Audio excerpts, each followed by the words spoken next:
welcome to the news on NTA International. I am Lami Ali. First, let's take the headlines. President Buhari assents to Banks and Other Financial Institutions Act 2020 to repeal Extant Banks and Other Financial Institutions Act 1991 as amended. Primary Healthcare Development Agency confirms cases of yellow fever in some states of the Federation. Also in the news, Nigerian army is used for synergy to tackle emerging security challenges in Nigeria. President Muhammadu Buhari has assented to the Banks and Other Financial Institutions Act 2020. It repeals the Extant Banks and Other Financial Institutions Act 1991 as amended. This monumental piece of legislation is expected to enhance the soundness and resilience of the financial system for sustainable growth and the development of Nigerian economy. A statement by the Senior Special Assistant to the President's Media and Publicity said the Act also updates the enabling law in response to developments and significant evolution in the financial sector over the last 2 decades and increases the appetite of banks and other financial institutions to channel much-needed credit to real sector to support economic recovery and promote sustainable growth.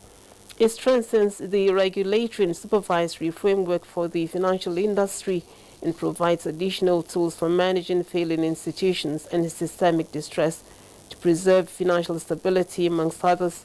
The Central Bank of Nigeria will hold structured engagements with stakeholders across various sectors of the economy on the critical aspects of the Act in the coming months. Nigerian innovators now have another digital platform where they can harness and develop their skills in emerging technologies following the inauguration of a National Center for Artificial Intelligence and Robotics in Abuja by the Minister of Communications and Digital Economy, Issa Pantami, from where Joseph Johnson reports. This is the National Center for Artificial Intelligence and Robotics.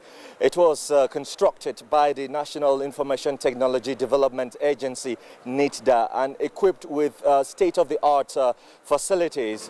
The Minister of Communications and Digital Economy, Issa Ali Pantami, and the Director General NITDA, Inua Kashifu, while inaugurating the edifice, were unanimous that the center will foster the development and practical application of emerging technologies for sustainable socio-economic development.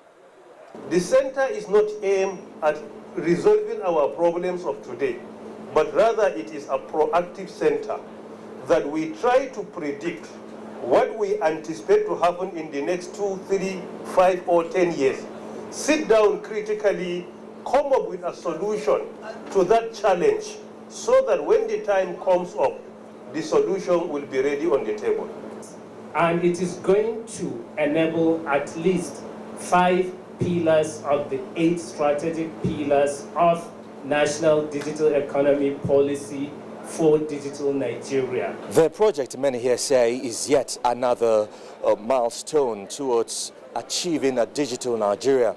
And with the inauguration, the center, as expected, will be witnessing lots of activities, but the major focus will be on prepping Nigeria for the 4th industrial revolution, supporting young innovators in making their businesses competitive, and of course, in the long run, increase the sector's contribution to the GDP.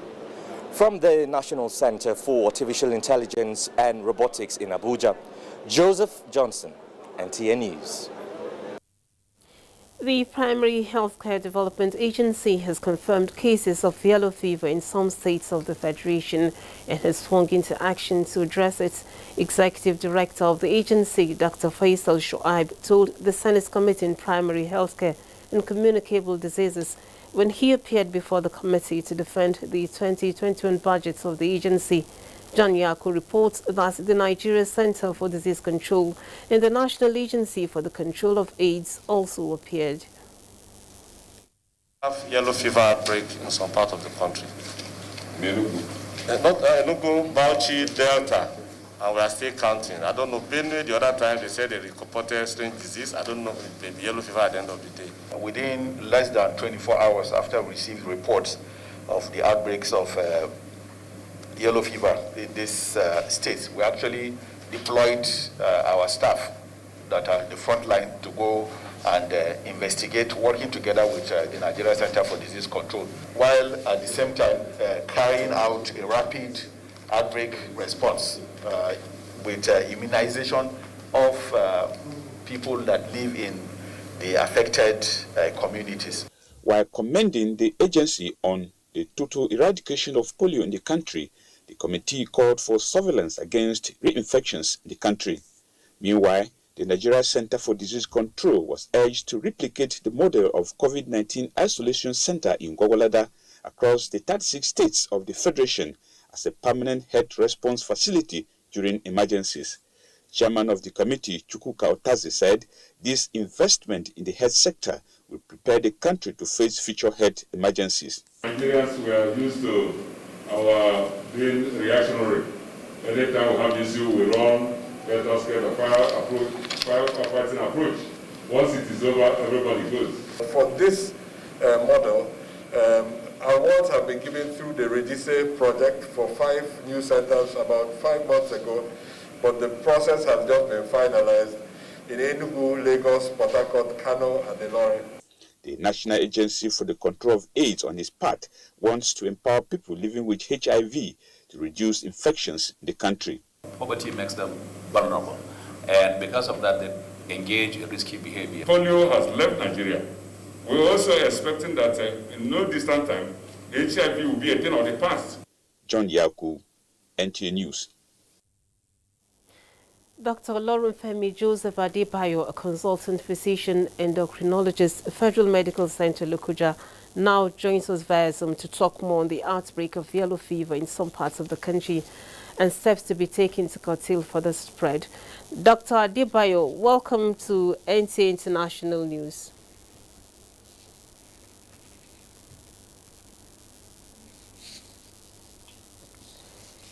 The connection, we're yet to establish connection with Dr. Adebayo, so we move on. In other news, the U.S. President Donald Trump attacks vote machines, saying thousands of votes were stolen as cybersecurity officials say election was secure. Over now to Justin Bem-Unyi for details of this and other trending stories around the world. Federal and state cybersecurity officials who worked to protect the U.S. 2020 presidential election from misinformation and interference have delivered a direct rebuke to Donald Trump, who continues to allege election irregularities and widespread fraud for which there is still no evidence. Chris Krebs, the Cybersecurity and Infrastructure Security Agency director, said the 3rd November vote had been the most secured in history and that Americans should trust the election result. Mr. Trump, meanwhile, spent Thursday night on Twitter and claimed without basis that the horrible, inaccurate, and anything but secure vote machines used across the United States had allowed thousands of votes to be stolen and handed to his opponent, Joe Biden. In the meantime, China has congratulated U.S. President-elect Joe Biden, who won the November 3rd election nearly a week after the former vice president clinched enough states for the win. China's Foreign Ministry spokesman Wang Wenbin said at a daily news briefing where he extended a congratulatory message that China respects the choice of the American people. And now for an update on the coronavirus pandemic. Reports have indicated that the World Health Organization has been in contact with the Russian institute behind the Sputnik V coronavirus vaccine. Russia's Sovereign Wealth Fund said that an early analysis of data from its Sputnik V coronavirus vaccine suggests that it is 92% effective. The Russian vaccine has attracted substantial controversy during the pandemic. Moscow's claim that it is 92% effective was met with caution by scientists, and the vaccine's phase 3 trials are ongoing. Russia drew criticism from scientific circles earlier in the year after approving the vaccine before phase 3 trials had begun. Meanwhile, India will celebrate its biggest festival, Diwali, this weekend as it batters the world's second highest coronavirus caseload and enters its annual air pollution season. Experts fear those factors combined could lead to a surge in coronavirus cases, especially in the capital, where infections are already rising rapidly. In the meantime, more than 53.3 million cases of COVID-19 have been recorded worldwide as at 6 p.m. from the Worldometer dashboard, just as the Nigeria Center for Disease Control confirmed 212 new cases of COVID-19 in 17 states in the country in the last 24 hours. Justin Bemunyi, NTA News.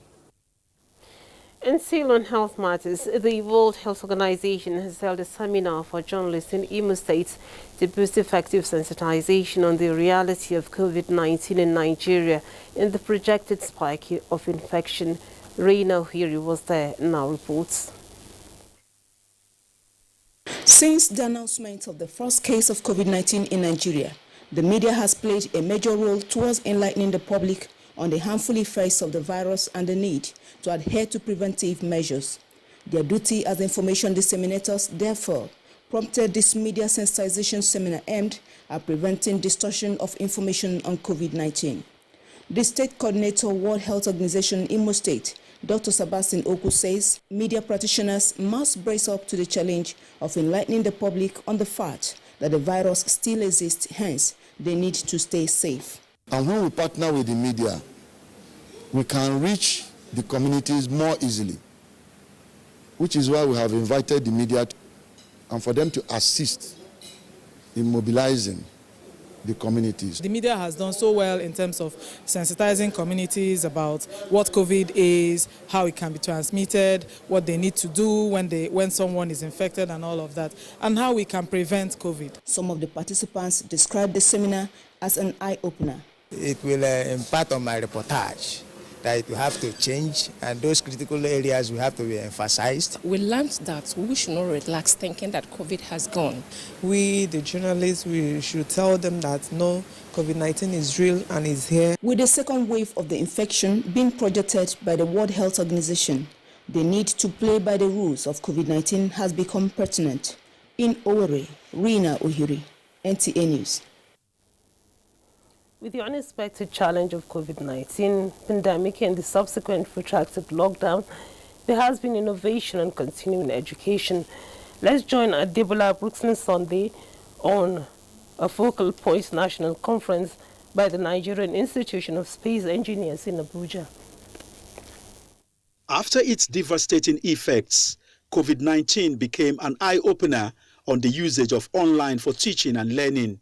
Just as classroom moved to radio and television, experts say satellite is key in running this process. This convergence is made up of educationists, space engineers and other key players in the education sector who converge to deliberate on how to enhance Nigeria's system of education using satellite technology under the new normal occasioned by coronavirus. In order for that to be the case, we need to be visionary, with clear objectives and a sense of where we are going and from where we are coming. Downtimes, poor network coverage, high cost of data, and accessibility by rural dwellers are some of the challenges highlighted by the participants. Nigeria cannot afford to be left behind if we must produce scholars that can compete with their peers globally. Expectations are high as participants await the outcome of the conference. You don't need to be physically present in the class. So I think there will be mass literacy of our youths and it will open up our economy. Director Engineering and Space System, Professor Olufemi Agbola, told me that NASDA is taking advantage of the fact that Nigeria is close to the equator to engage in new technology. The EduSat is a very small one. What it's doing is that we know satellite is becoming small. When it becomes small, it will be cheaper. It will be more affordable. You don't have to go to high altitude. You can use small rocket to take them up. So it's going to happen, and the work is already going on. The conference is the 10th in the series. Adebola Brooksland Sunday, NTA News. You're watching the news on NTA International, reaching you from Abuja, Nigeria's capital city. Time now for a breather. Stay tuned for more after the break. I am there now. Are you sure this will work? Pastor, I can't miss this guy's lecture. Just keep your phone on so I can listen. Today we're going to be discussing sleep disorders. What is the medical term for sleepwalking? Sonambulism.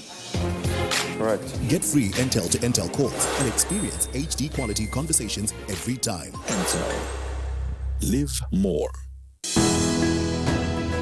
The Council of Our Fathers. Backing of the protests by criminals have resulted into violence, destruction of government and private properties, criminal release of prisoners, and the lynching and burning of policemen and some innocent persons. These developments is causing serious concern to all of us, and if care is not taken, it might lead the country to a point of no return. Nigerian youths, let's build our nation together.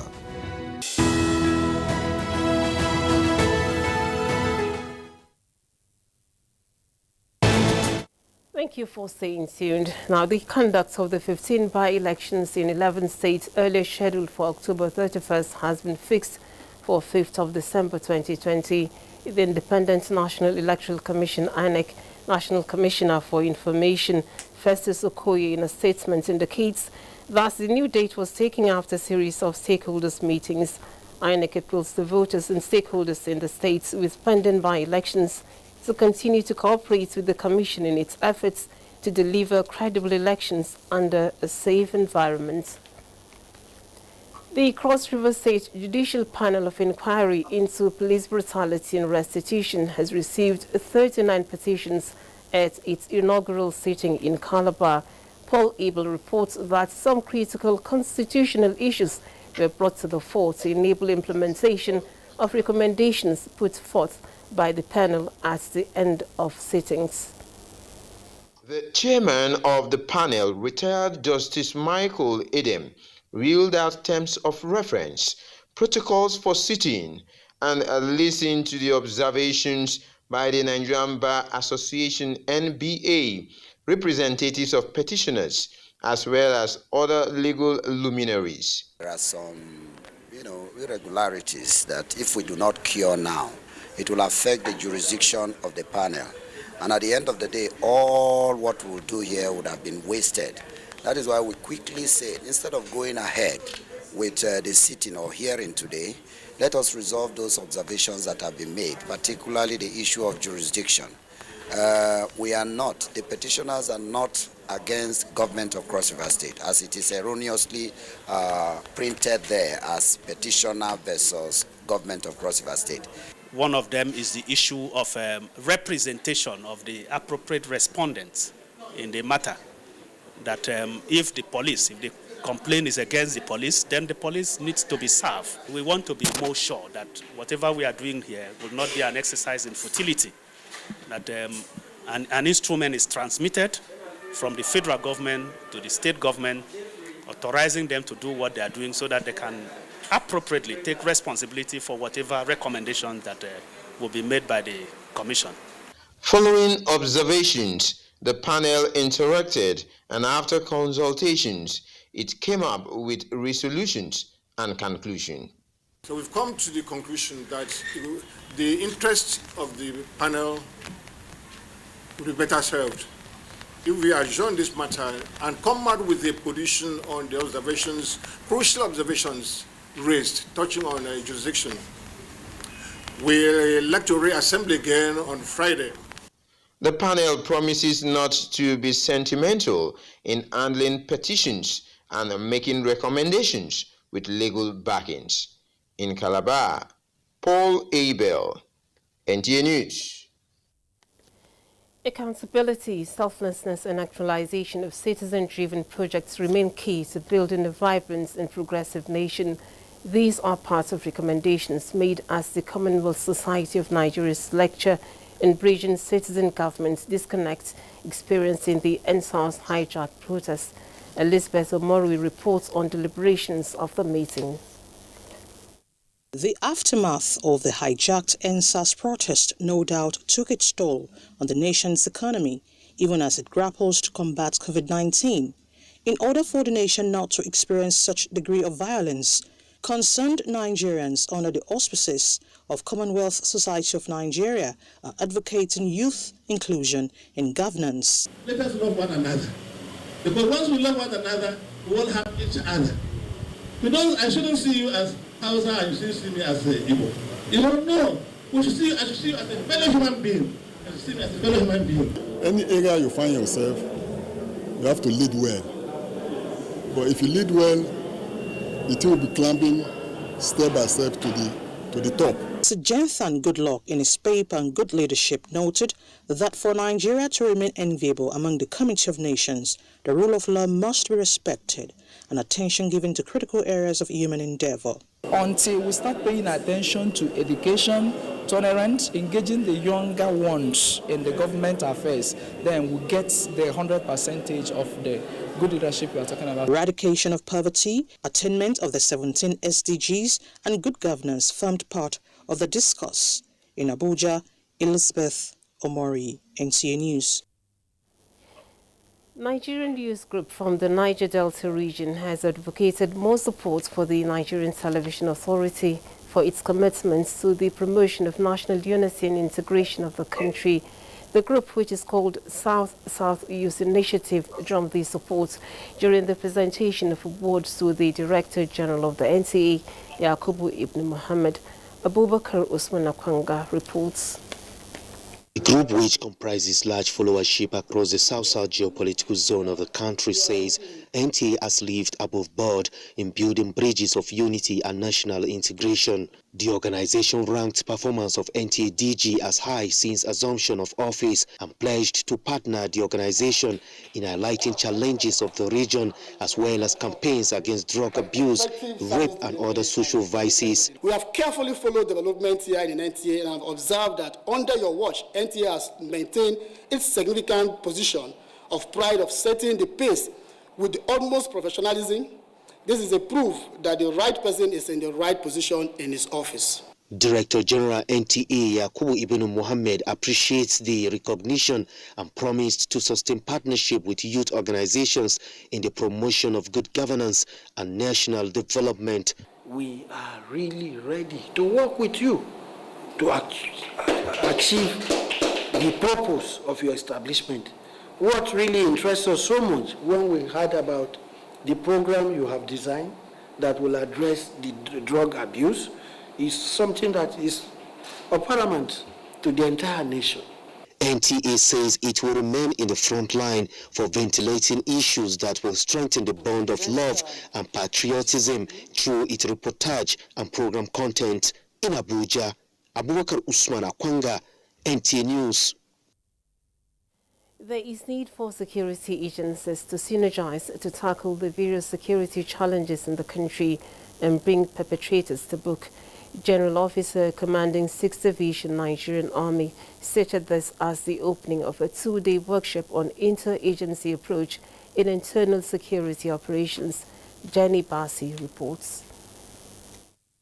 How to tackle the problems of insecurity and economic sabotage which are caused by militant groups in the Niger Delta region has been one of the difficult challenges facing the federal government and the security agencies.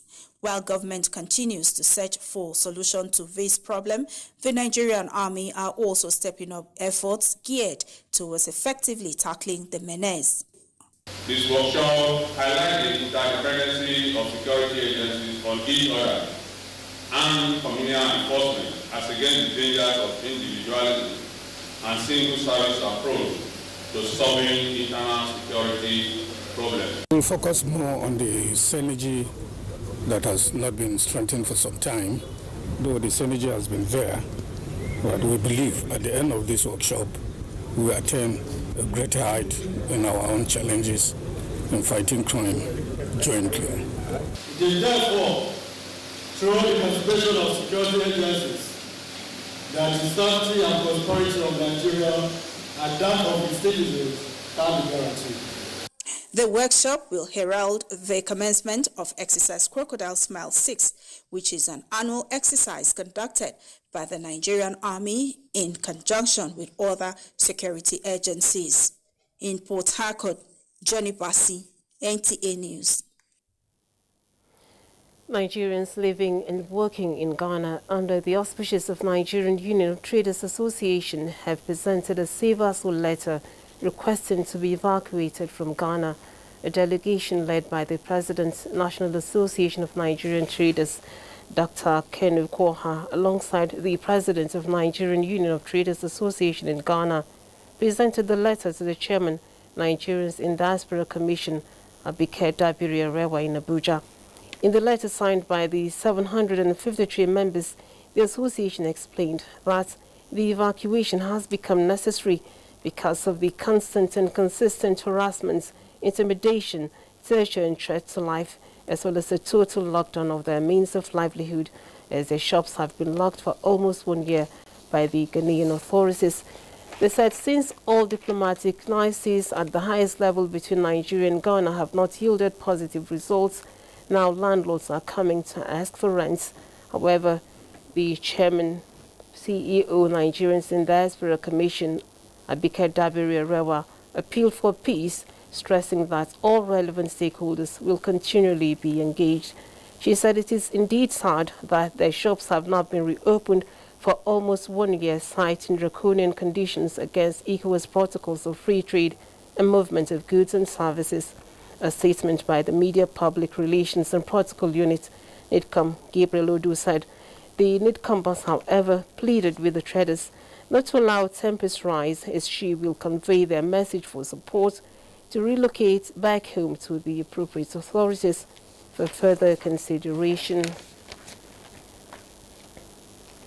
In sports news now, the Super Eagles of Nigeria were Friday evening shocked by the Leone Stars of Sierra Leone, who held them to a 4-all draw in a 2022 Africa Cup of Nations qualifier played at the Samuel Ogbemudia Stadium, Benin City. The Eagles raced into a 4-goal lead within the first 30 minutes of the